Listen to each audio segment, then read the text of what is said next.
બદલી કરી મિનિટોમાં ખાતું ખાલી થઈ જશે। અમદાવાદના નારોલમાં આવી જ ગેંગનો પર્દાફાશ થયો છે।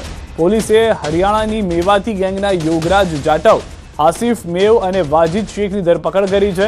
આરોપીઓ ગ્રાહકોને વિશ્વાસમાં લઈ એટીએમ કાર્ડ બદલી લેતા અને પિન મેળવી રોકડ ઉપાડ્યા બાદ પીઓએસ મશીન મારફતે પણ રકમ પોતાના ખાતામાં ટ્રાન્સફર કરતા। આરોપીઓ પાસેથી 146 એટીએમ કાર્ડ, રોકડ રૂપિયા, પીઓએસ મશીન સહિત રૂપિયા 3.94 લાખનો મુદ્દામાલ મળી આવ્યો છે। પોલીસે આ ગેંગના 9 ગુનાનો ભેદ ઉકેલી કાઢ્યો છે અને વધુ તપાસ હાથ ધરી છે। તો દ્રશ્યોમાં પણ જે રીતે આપ જોઈ રહ્યા છો, ગેંગ જે છે તે સક્રિય થાય છે। પહેલા એ રીતના પ્રયાસ કરે છે કે જાણે તમારું કાર્ડ ચાલી નથી રહ્યું, ત્યારબાદ જે ખોટું કાર્ડ છે તે તેમાં રિપ્લેસ કરી કાઢે છે અંદરો અંદર, અને ત્યારબાદ ગ્રાહકને એમ થાય છે કે અત્યારના મશીનમાં તકલીફ છે, ગ્રાહક ત્યાંથી એ બદલાયેલું કાર્ડ લઈ અને નીકળી જાય છે। પરંતુ જે સાચું કાર્ડ છે એનો જે પિન છે એ આ લોકો પોતે જોઈ લે છે, ત્યારબાદ બીજા એટીએમમાં જઈ અથવા તો પીઓએસ મશીનમાં જઈ અને તેમાંથી પૈસા ઉપાડી લે છે અથવા તો પૈસા ટ્રાન્સફર કરી લે છે। આવા અનેક ગુનાઓ નોંધાયેલા છે અને હાલમાં જે જાણકારી મળી રહી છે તે પ્રમાણે 9 ગુનાનો ભેદ ઉકેલી દેવામાં સફળતા મળી છે। પોલીસ દ્વારા આરોપીઓ પાસેથી કુલ 146 જુદી જુદી કંપનીઓના એટીએમ કાર્ડ રિકવર કરવામાં આવ્યા છે કે જેમાંથી અન્ય જે ભોગ બનનાર હતા એ લોકો સાથે છેતરપિંડી કરી અથવા એમને છેતરી અને ગમે તે રીતના એમની પાસેથી એટીએમ મેળવી લેતા હતા। અત્યાર સુધી આપણે 9 ગુના ડિટેક્ટ કર્યા છે ટોટલ, એમાંથી લગભગ 9.5 લાખ ઉપરાંતની રકમની ટોટલ છેતરપિંડી થયાનું જણાય છે। સુરત મેડિકલ કોલેજમાં રેગિંગનો મામલો। આરોપી અનુજે રેગિંગના આક્ષેપોને ફગાવી દીધા। સિનિયર ડોક્ટર કોઈ કામનો આદેશ આપે તેને રેગિંગ ન કહેવાય। સિનિયર હોવાથી જુનિયરને કામ બાબતે અપાતા હતા આદેશ। ન્યાયતંત્ર પર વિશ્વાસ હોવાની કરી વાત। હર્ષ પંડ્યાના આપઘાતને લઈને પણ શોક વ્યક્ત કર્યો। આપઘાતનું કારણ રેગિંગ નહીં, બીજા અન્ય કારણો પર હોઈ શકે છે।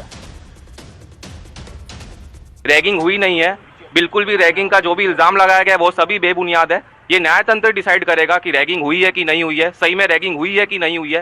इंस्ट्रक्शंस देने को रैगिंग नहीं बोला जा सकता है। हम लोग बहुत ही शौक में है कि उसने सुसाइड किया है, पर उसके कई कारण हो सकते हैं। बस मैं यही बोलना चाहूंगा। અમદાવાદથી સમાચાર। એસીબીનો વધુ એક સપાટો। સરકારી કચેરીમાં ભ્રષ્ટાચારનો વધુ એક કિસ્સો। હાલમાં જે જાણકારી મળી રહી છે તે પ્રમાણે સ્ટેટ ટેક્સ વિભાગના 2 અધિકારીઓ એસીબીની જાળમાં આવી ગયા છે। લાંચના ચટકામાં બંનેને રંગે હાથે ઝડપી પાડવામાં આવ્યા છે। લાલ દરવાજા બહુમાળી ભવન સ્થિત રાજ્ય વેરા કચેરીમાં ટ્રેપ હતું। રૂપિયા 25,000ની લાંચ લેતા સ્ટેટ ટેક્સ ઓફિસર અને વેરા નિરીક્ષક ઝડપાયા છે। State tax officer Kamlesh Thakor અને રાજ્ય વેરા નિરીક્ષક અઝીઝ મંસૂરીની ધરપકડ થઈ છે। યુનિક કોમ્પ્રેસર ટેકનોલોજીના સંચાલક પાસે લાંચની માંગણી કરી હતી। રિટર્ન ન ભરાતા ફ્રીઝ કરાયેલું ખાતું અનફ્રીઝ કરવા માંગ્યા હતા રૂપિયા। હિંમતનગર બાયપાસ રોડ પર કારમાં ભીષણ આગ લાગી। એક જ દિવસમાં કારમાં આગની બીજી ઘટના બની છે। અચાનક કારમાં આગ લાગતા ચાલક સમય સૂચકતા વાપરી બહાર નીકળી જતા દુર્ઘટના ટળી છે। પળવારમાં જ આગની જ્વાળાઓમાં લપેટાઈ જતા કાર સંપૂર્ણ સળગી ગઈ। પ્રાંતિજનો યુવક કાર લઈને બાયપાસ રોડ પરથી પસાર થવા દરમિયાન આગ લાગી। ઘટનાને પગલે ફાયર ટીમ અને પોલીસ સ્થળ પર પહોંચી છે। પોરબંદરમાં પ્રેમ લગ્નના વિરોધમાં યુવતીનો ફિલ્મી ઢબે અપહરણનો મામલો સામે આવ્યો છે। લગ્ન નોંધણી રદ કરાવવા કલેક્ટર કચેરીએ પહોંચેલા પરિવારજનોએ પોલીસની ગાડી રોકી યુવતીને બળજબરીથી ઉતારી લઈ ગયા હતા। પોલીસે તાત્કાલિક કાર્યવાહી કરી યુવતીને હેમખેમ મુક્ત કરાવી છે। આ મામલે પોલીસની ફરજમાં રૂકાવટ, અપહરણ અને એટ્રોસિટી સહિતનો ગુનો નોંધવામાં આવ્યો છે। હાલ વકીલ સહિત કુલ 8 આરોપીઓની ધરપકડ કરવામાં આવી છે। પોલીસે સમગ્ર મામલે વધુ તપાસ હાથ ધરી છે। અને 8 જણાઓએ ગેરકાયદેસર મંડળી બનાવી અને બેનને ગાડીમાંથી ઉતારી બેનની જોડે ધાકધમકી, મારામારી કરી। અરજદાર જોડે પણ ધાકધમકી, ગાડી ગલોચ કરી અને બેનને ત્યાંથી અપહરણ કરીને બીજે લઈ ગયેલા હતા। સદરુ બાબતે કમલાબાગ પોલીસ સ્ટેશનમાં ગઈકાલે અમે ગુનો નોંધવામાં આવ્યો છે અને 8 આરોપીની આજરોજ અટક કરવામાં આવી છે। એટલે બહેનના પરિવારને લગ્નનો વિરોધ હતો। બેનની ઉંમર 19 વર્ષની છે। બેનને અમારા દ્વારા પૂછવામાં આવ્યું કે આપનો શું નિર્ણય છે, ત્યારે એમના દ્વારા જણાવવામાં આવ્યું હતું કે એમને હાલ સખી વન સ્ટોપ સેન્ટરમાં રહેવું છે અને ત્યારબાદ આ છોકરા જોડે લગ્ન ગ્રંથિથી જોડાવા માંગે છે। એટલે બેનનું વિધિવત નિવેદન લઈને અમે બેનને સખી વન સ્ટોપ સેન્ટરમાં રાખ્યા છે। સુરતથી સમાચાર। મહિલા ફિઝિયોથેરાપિસ્ટને પરેશાન કરનાર ઝડપાયો છે। સુરત સાયબર ક્રાઇમે નવી મુંબઈથી આરોપીને ઝડપી પાડ્યો છે। ઓનલાઈન ફિઝિયો માટે દબાણ કરી અશ્લીલ વિડીયો, ફોટો મોકલતો હતો। સોશિયલ મીડિયા મારફતે મહિલા ફિઝિયોથેરાપિસ્ટનો સંપર્ક કર્યો હતો। ઓનલાઈન ફિઝિયોથેરાપી આપવા માટે દબાણ કરતો, ઇનકાર કરતા વાંધાજનક વિડીયો તથા ફોટા મોકલી હેરાનગતિ કરતો. પોલીસની ટેકનિકલ તપાસ અને હ્યુમન ઇન્ટેલિજન્સના આધારે આરોપી સુધી પહોંચવામાં સફળતા મળી છે. પોલીસે લોકોને સોશિયલ મીડિયા પર સાવચેતી રાખવા અપીલ કરી છે.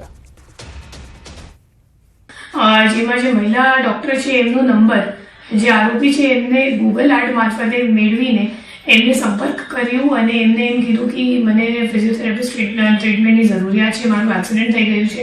અને જ્યારે મહિલા ડૉક્ટરે એમ કીધું કે તમે કિસી મેલ ફિઝિયોથેરાપિસ્ટનો કન્સલ્ટ કરો, તો પછી જે આરોપી છે એમને પોતાનું ન્યૂડ વિડીયો અને ફોટોઝ વગેરે મોકલીને એમને ફોર્સ કર્યું કે મારે તો તારે જોડે જ ટ્રીટમેન્ટ કરાવવાનું છે અને એમ કહીને હેરેસમેન્ટ મહિલા ડૉક્ટરનું કરવામાં આવ્યું હતું. સુરત સાયબર ક્રાઇમની મોટી કાર્યવાહી. 2 અલગ અલગ ગુનાઓમાં સંડોવાયેલ ફરાર આરોપીની ધરપકડ. 42.28 લાખની સાયબર છેતરપિંડી અને 4.80 કરોડના ડાયમંડ હાઇસ્ટ કેસમાં ફરાર આરોપી ઝડપાયો છે. છેલ્લા 1 વર્ષથી દુબઈમાં છુપાઈને રહેતો હતો આરોપી. નેપાળ બોર્ડર પર પાર કરીને બસ મારફતે ભારત આવતા પોલીસે ઝડપી પાડ્યો. પોલીસે બાતમીના આધારે નેપાળ બોર્ડર પરથી ઝડપ્યો. એક કેસમાં તે બેંક મેનેજર સાથે મળી મની મ્યુઅલ બેંક એકાઉન્ટ ખોલવાના કૌભાંડમાં સક્રિય હતો. બીજા ગુનામાં આરોપીએ હીરાના વેપારીના નામે ખોટી ઓળખ ઊભી કરી અને ઓનલાઈન પોર્ટલનો ઉપયોગ કરીને વેપારીઓ પાસેથી આશરે 3.40 કરોડની કિંમતના ડાયમંડ હાઇસ્ટ કરવાના કાવતરામાં ભાગ લીધો હતો. રાજ્યમાંથી એનસીઆરપી પોર્ટલ પર કુલ 229 ફરિયાદો નોંધાયેલી હોવાનું પણ સામે આવ્યું છે. જે આરોપી છે એ 42 લાખના ઇન્વેસ્ટમેન્ટ ફ્રોડમાં નાસ્તો ફરતો હતો અને છેલ્લા 1 વર્ષથી દુબઈમાં ફ્યુજિટિવ તરીકે રહેતો હતો અને એમને વિરુદ્ધ એલઓસી પણ કરવામાં આવી હતી. આ સિવાય જે ઇકોનોમિક ઓફેન્સીસ વિંગમાં એક ડાયમંડ હાઇસ્ટનો 4.8 CRનો કેસ નોંધવામાં આવ્યો હતો છેલ્લા વર્ષમાં. એમાં પણ એમની મુખ્ય ભૂમિકા છે.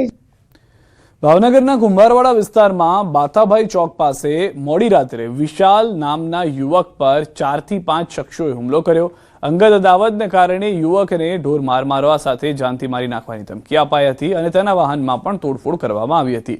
ઘટનાનો લાઈવ વિડીયો સોશિયલ મીડિયા પર વાયરલ થયો છે. ઇજાગ્રસ્ત વિશાલને સારવાર માટે સરકારી હોસ્પિટલ ખસેડાયો છે. ફરિયાદના આધારે પોલીસે ગુનો નોંધી રોહિત બલી સહિતના શખ્સોની સંડોવણી અંગે તપાસ શરૂ કરી છે. 3-4 જણા મને ઉભી રાખી ગાડી અને ધોકા ને શરીર બરીને બધું કાઢીને ડાયરેક્ટ મને મારવા જ માંડ્યા. એક ભાઈબંધ મારે એને રખડું કે નહીં, એને નહોતું ગમતું એવું હતું. એના ખાતામાંથી મારી ગાડી કાઢું એટલે એને નહોતું ગમતું, એના કારણે મને માર્યો. રાજકોટના ન્યૂ નહેરુનગર વિસ્તારમાં પારિવારિક ઝઘડાએ લોહિયાળ વળાંક લીધો છે. જન્મદિવસના 1 દિવસ પહેલા પિતાએ પોતાના 33 વર્ષીય પુત્ર રામની હત્યા કરી હોવાનો આરોપ છે. પિતાની ચોરીની ટેવને લઈને પુત્ર અવારનવાર તેમને સુધરી જવા કહેતો હતો, જેને લઈને બંને વચ્ચે ઝઘડા થતા 13 ઓગસ્ટથી સાંજે ફરી બંને વચ્ચે ઝઘડો થયો, જેમાં પિતાએ પુત્ર પર હુમલો કર્યો હોવાની ફરિયાદ નોંધાઈ. હત્યા બાદ પિતા પોલીસ સમક્ષ હાજર થયો. પોલીસે આરોપી પિતા વિરુદ્ધ ગુનો નોંધી વધુ તપાસ હાથ ધરી છે.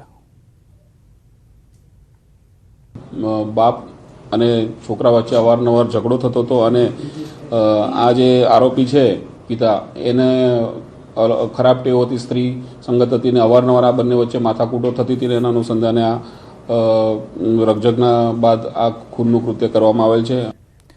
મહેસાણા શહેરમાં મુસ્લિમ ભાઈઓ દ્વારા તિરંગા યાત્રાનું આયોજન કરવામાં આવ્યું. હૈદરી ચોકથી શરૂ થયેલી યાત્રા વિવિધ વિસ્તારોમાં ફરી હતી, જેમાં મોટી સંખ્યામાં મુસ્લિમ લોકો જોડાયા. ભારત માતા કી જયના નારા અને દેશભક્તિના રંગ સાથે જોડાયેલી આ યાત્રામાં હિન્દુ મુસ્લિમ એકતા અને દેશ પ્રથમ રાષ્ટ્ર પ્રથમની ભાવના જોવા મળી.